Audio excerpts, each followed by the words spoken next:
I'm Dalton Dale, a music enthusiast on a mission to learn about my favorite genre, heavy metal. Join me as I listen through and learn about the history of heavy metal music. We'll be talking about bands, albums, songs, and historical events that helped create the metal music genre as we know it today. This is the Hevolution Podcast.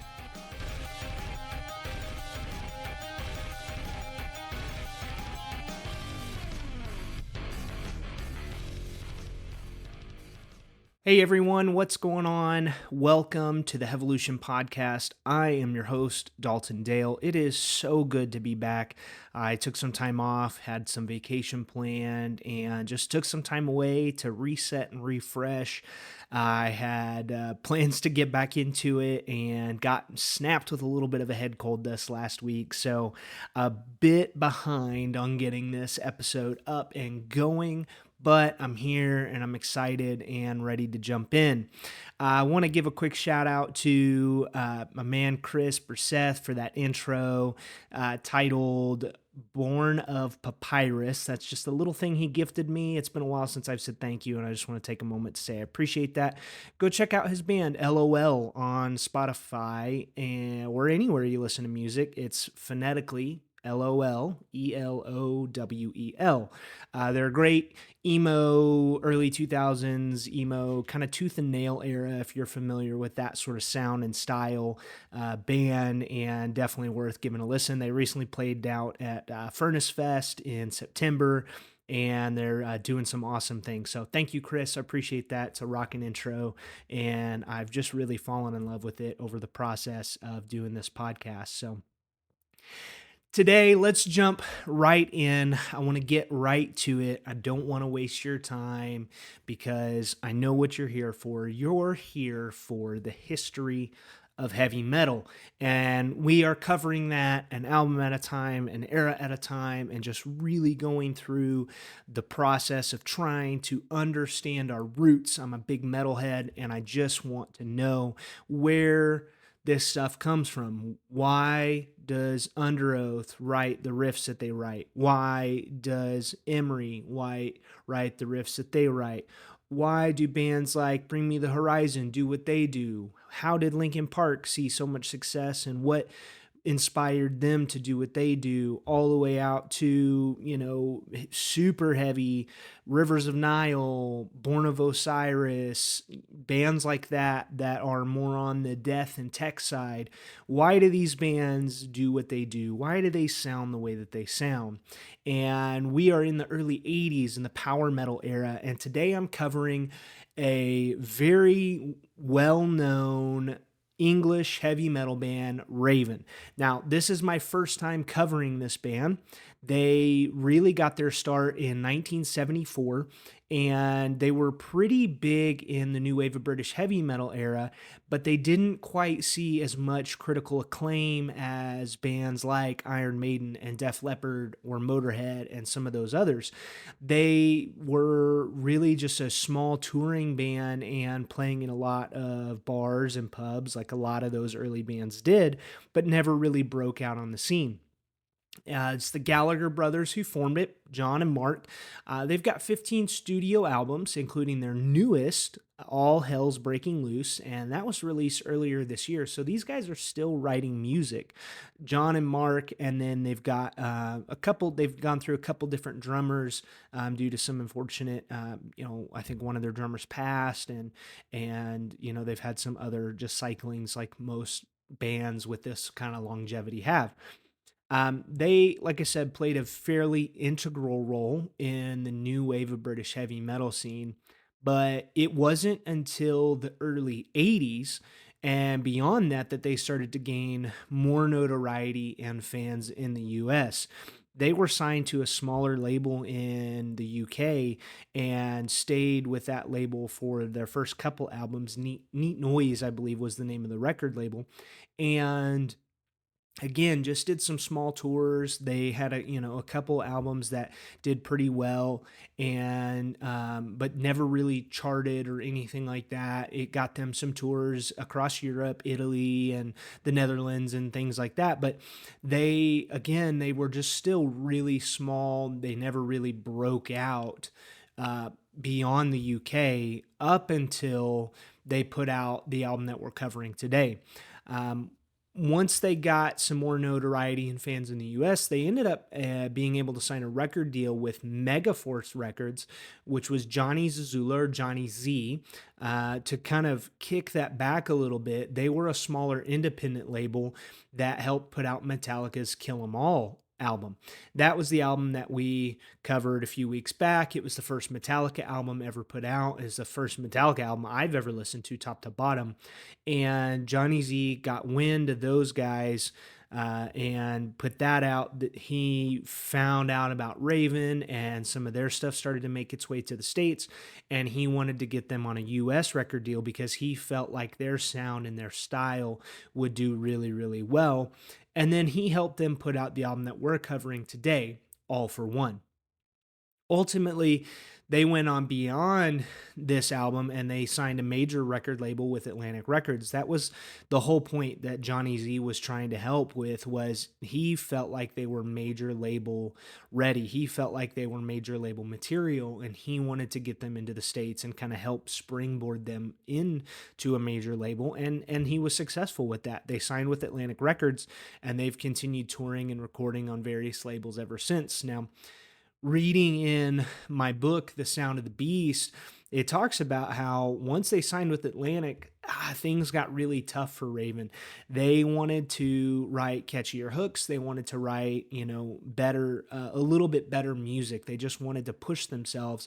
And really, it ended up in their next album sounding to them more commercialized than what they had planned for. So they end up, kind of going through some challenging times after signing with Atlantic Records, but ultimately they come back around and, I think they continue to hone in on their sound. And I'm, looking forward to checking out some of their later albums and material. The Gallagher brothers are, these are guys that I've heard about when I'm, listening to and learning about some of these other new wave of British heavy metal bands, as, being a really big influential band in the UK. And, these guys were inspiring the people around them. And, unfortunately, they didn't really break commercial success in the slightest, at least until this All for One album. And so was really looking forward to getting into this album. It's funny story. I, I had started to put together notes or started listening to an album before going on vacations and getting sick, and to put out my next episode. And I came back from vacation and I just thought, okay, you know, let's go back to the drawing board. Let me go back to my list of bands and let's just figure out what I'm going to listen to for this next episode. And I settled on Raven, All for One. I go back and I start listening to the album and I'm thinking, man, this sounds familiar to me. Why does this sound so familiar to me? But I've been listening to a lot of this music, and Spotify has their algorithm set. So once it starts, finishes up with an album or a band's top stuff, it'll kind of cycle into other stuff that's similar to that. So I thought, well, maybe I just heard it through that. Listen to the first couple songs, and I decided, yep, this is the album that I want to cover, band that I want to cover. I've been, hearing about them since new wave of British heavy metal. It's time to do it. So I go to add it to my heavy metal history playlist. For those of you that are not familiar, go to Spotify, find me, Dalton A. Dale, and you can find my playlist, Heavy Metal History, and I'm adding everything I'm listening to that playlist. I go to add it to that playlist and it says, "Oh, there's tracks that are already on this playlist." And I was thinking, "What? That okay?" So I go to the playlist and I thought, "Well, maybe it's on a compilation album." I listened to that first Metal Militia, but I was like, "I really don't remember Raven being on that." And I go back and sure enough, before I went on vacation, before I got sick, Raven, that was what I had picked back then too. So I'm in tune with myself, I guess is all I want to say. And I thought that was kind of funny and made me chuckle a little bit. But uh, again, really had fun digging into this one. I probably listened to this album 20, 30 times over the last week, and had a fun time with it. There are some really great moments in a lot of the songs. and some really great musicianship on this album across vocals, guitar work, drums, especially, which is kind of my thing. That's what I tend to hone in on and listen to the most is the drum work. And overall, I had a lot of fun listening to it. So let's get into it. I'm going to hit you with some quick hits. Number one, Udo Dirkschneider.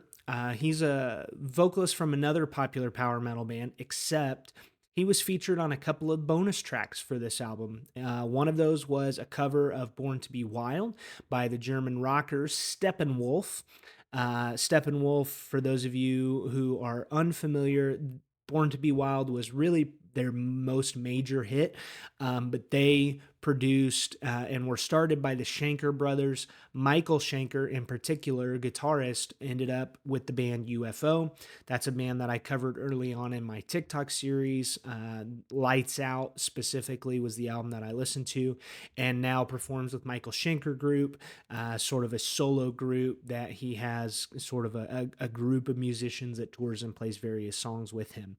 But Steppenwolf, Born to Be Wild, it's very over the top power metal cover of that song. Born to Be Wild was, 70s metal.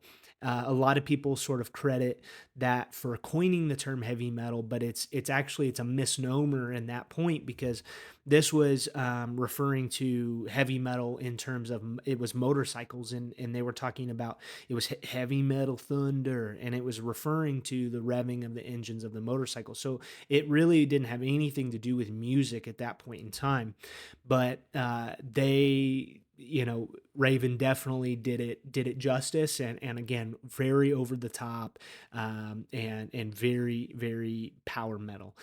Then another song called Inquisitor that Udo was featured on. Now, Udo is known for his incredibly high vocal range. I think about the only other person that may be higher than Udo in that time period, and for those vocalists was maybe King Diamond of Merciful Fate. But you can hear his vocal prowess on those tracks. Quick hit number two, Raven is often classified as athletic rock. Now, this is a new term to me. I have not heard the term athletic rock. This is brand new. This is something that is uncharted territory for me. So, if any of you are familiar with any other athletic rock, then share it with me. Go find me on Facebook and tell me about it. I would love to hear. But they were classified athletic rock from their live appearances, and they wore and used various pieces of athletic equipment to perform with, such as hockey masks, football helmets, football pads, just all kinds of stuff. There's talks of them using the masks to hit cymbals and instruments with, play the guitar with. It's kind of a wacky shtick, but that definitely got them some attention, and their live performance was a big part of what helped set them apart and get the attention of guys like Johnny Z and ultimately Atlantic Records. There's also a song on the album that we're covering today that is called Athletic Rock. So this was a phrase that they seem to be pretty proud of. I'm not sure if they coined it themselves. I had a hard time finding any information about that specifically, other than that is a thing that they're referred to as. Quick hit number three, John and Mark were actually featured on an episode of Talk is Jericho, which is Chris Jericho's podcast, along with Rudy Sarzo. He was bassist for Quiet Riot, Ozzy Osbourne. I think I saw Whitesnake was mentioned in there. And then PJ Farley of Fozzy, which is Chris Jericho's band.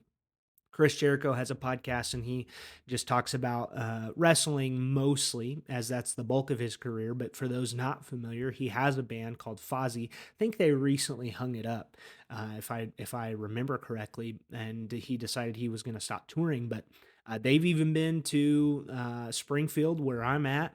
I've never seen them. I've not really listened to them much, but my old boss, who's a mega wrestling fan, recommended I listen to that podcast, and it was super, super fascinating just hearing all these old metalheads talk about their time playing and performing and the bands that they were in. And John and Mark especially had a lot to share about their time touring back in the 80s. It's specifically, the episode is the evolution of 80s heavy metal. So go check check it out.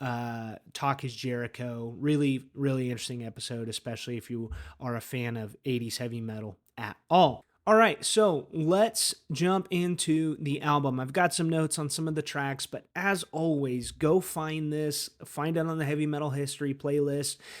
Is one good way to find it. If you search Raven on Spotify, you're gonna find two artists for Raven. I'm not sure. I tried to Google it and see if I could get some information. Their album catalog is actually split up amongst both of these artists. So I'm not sure if it's a rights thing with the record label or if it's just a mistake in the Spotify catalog or what the issue is. But one Raven, which is kind of the checkmark Raven, the verified, that has their newer stuff on it, including their newest album that I talked about earlier. And then there's another one that has a lot of their older catalog on it, and that's the version that I listened to for this week's episode. And you can find that in the Heavy Metal History playlist on Spotify by finding me, Dalton A. Dale. But let's dig into it. I'm not going to hit every track. I just want to hit some high notes of what I listened to, what I heard, just some things that I tuned into when I was listening to it, and things that I thought were interesting or caught my attention.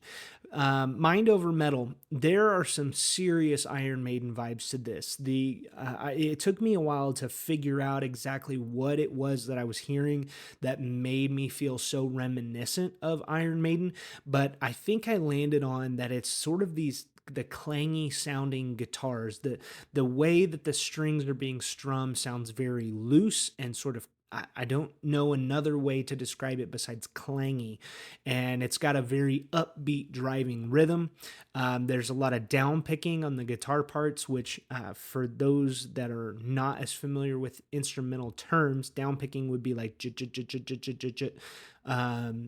there's a lot of down picking on the guitar parts that feel really similar to what Maiden was doing on a lot of their early stuff, like Killers and Iron Maiden self-titled and Number of the Beast.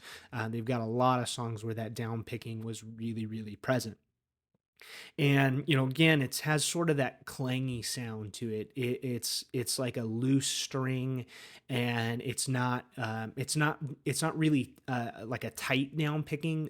James Hetfield is really well known for really tight down picking, but the Iron Maiden's down picking to me was a little bit looser and had a little bit more of a clang to it.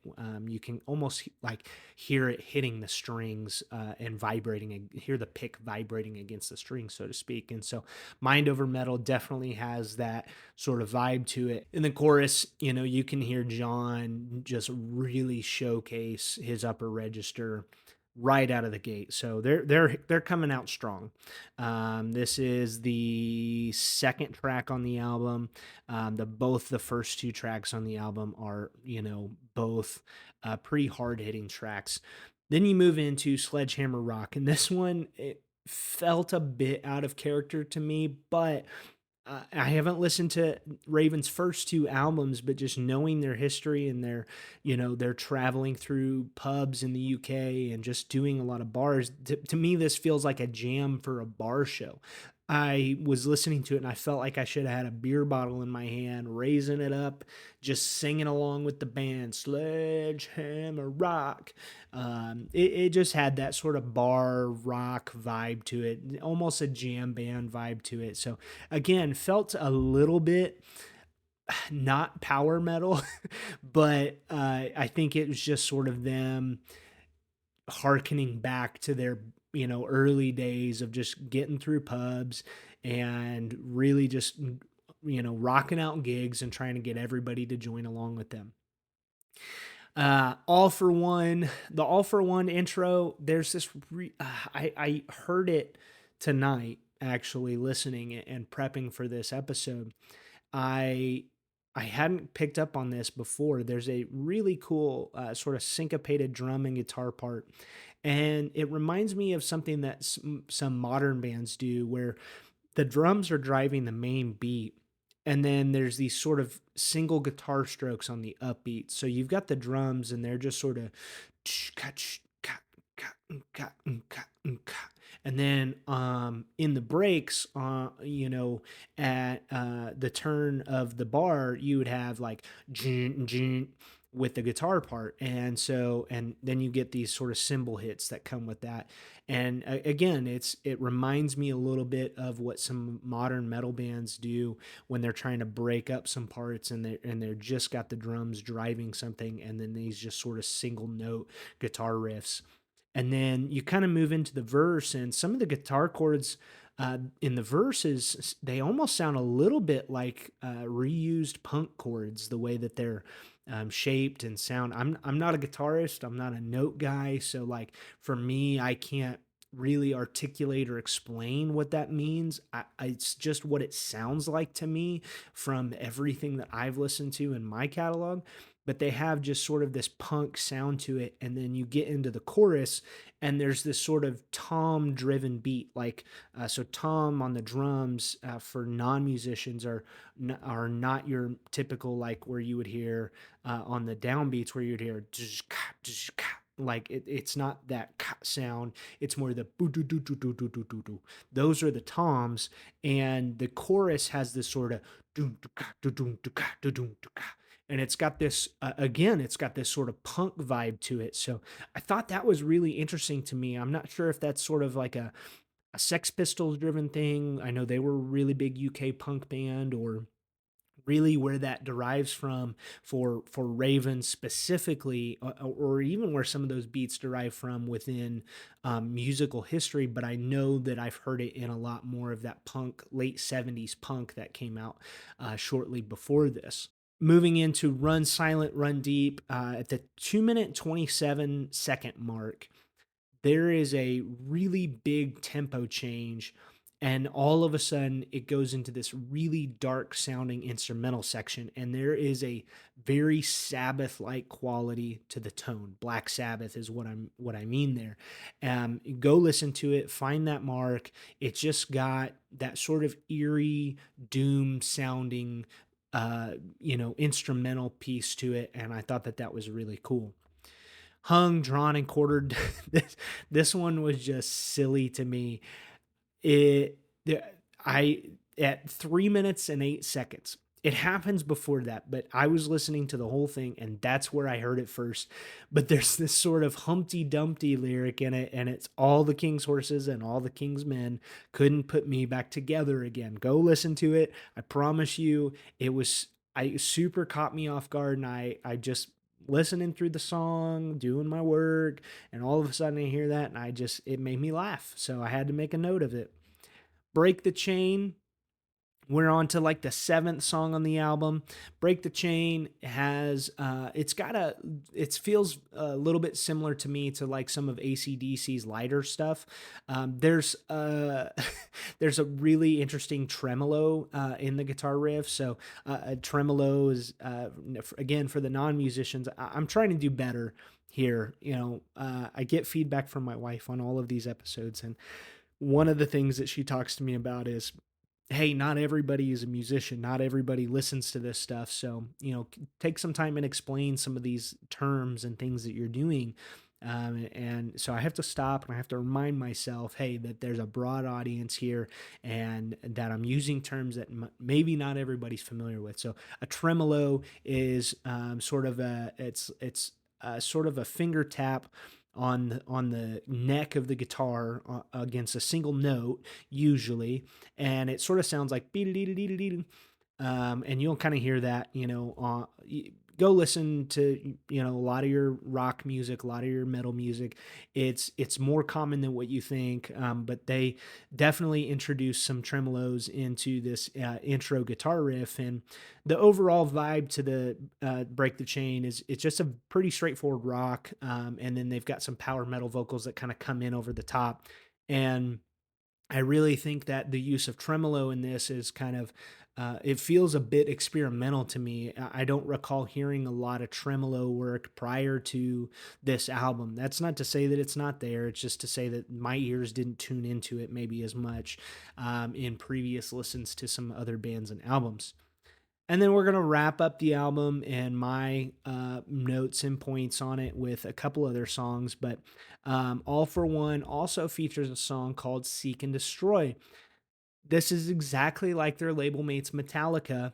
had on their album Kill 'Em All. Now, Raven put their album All for One out August of 1983, where Kill 'Em All came out July 1983. So very close together. Really hard to know exactly who wrote what song first, but I did think it was interesting that they both have a song called Seek and Destroy on their albums and ultimately ended up label mates with Megaforce Records, and then they co-headlined a tour, the Kill 'Em All for One tour, which was Metallica's first major American tour.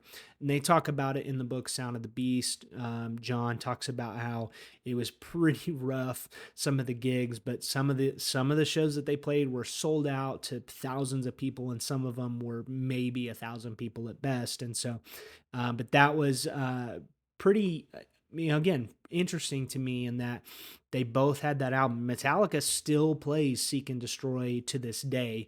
I actually came across a video the other day of multiple decades, years of the intro at their live shows to Seek and Destroy, which I thought was pretty fascinating, all the way back to 1983, all the way to now. And so that is one of their most popular songs. I thought I came across this version of Seek and Destroy. It's a totally different song. And I think I like Metallica's better. Just got a little better vibe to it to me. So overall, the whole album, it deals with sort of has a blue collar working man, guys just trying to make a living doing what they love sort of vibe to it. Most of the songs are very much like metal isn't going to die. And then they've got a couple political anthems in there that sort of deal with the English Native American genocide, which was a topic pretty heavily featured on Iron Maiden's albums as well. And overall, it is very much just metal for the sake of metal. I think it hits the notes for power metal pretty easily in the vocals and the guitar work and the drum work. And overall was a really solid listen and a solid entry into this time period for power metal. And it's easy to see why Raven ended up becoming such an influential band to so many other bands around them, regardless of their commercial success. These guys were doing what they loved, and they were just going out and making good music for the sake of making good music. And I respect that. So that wraps up today's episode. I'm going to close it out with a couple of things. Number one, what am I listening to this week? For those of you interested beyond what I'm listening to now, one of my favorite bands of recent times came out with a new album, Super Bloom. The band is Silent Planet, and Super Bloom is a force to be reckoned with. It is progressive, experimental metalcore, and it's got some new metal vibes and some very atmospheric vibes. It is just all around is a great album. Another one of my favorite bands put out a new song. It's one of their heaviest songs that I've heard, Dance Gavin Dance. It's called War Machine. It is an absolute banger. Go check them out. Silent Planet, Super Bloom, Dance Gavin Dance, War Machine. And lastly, check out Raven, All for One. You can find it on the Heavy Metal History playlist on Spotify, searching for me, Dalton A. Dale. Find my playlist, Heavy Metal History. You can see everything I've listened to all the way back to Black Sabbath up to Raven, All for One. Thank you guys for tuning in.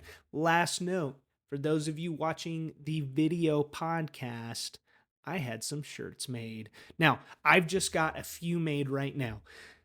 I am going to put some pictures up on social media soon and just kind of gauge some interest and see if anybody's interested in owning a piece of fine art with the Evolution Podcast logo on the chest. And I'll probably even do like a little social media contest giveaway. So be on the lookout for that. You can find me on Facebook and TikTok and YouTube. Evolution Podcast. Just find me that way. And if you will, leave a 5-star review. If you haven't done it yet, please do. And if you don't like me, then leave a 5-star review anyway, just because I would really appreciate it. It makes a huge, huge difference for early new podcasts. And if you want to support me financially, there is a link in the Spotify description, so you're welcome to do that there. I thank you all for your time. I thank you all for your support. I'm glad to be back. We're going to be doing a couple other episodes over the next couple weeks to get myself caught up. So be on the lookout for those. Thank you all. Have a wonderful week. We will see you next time.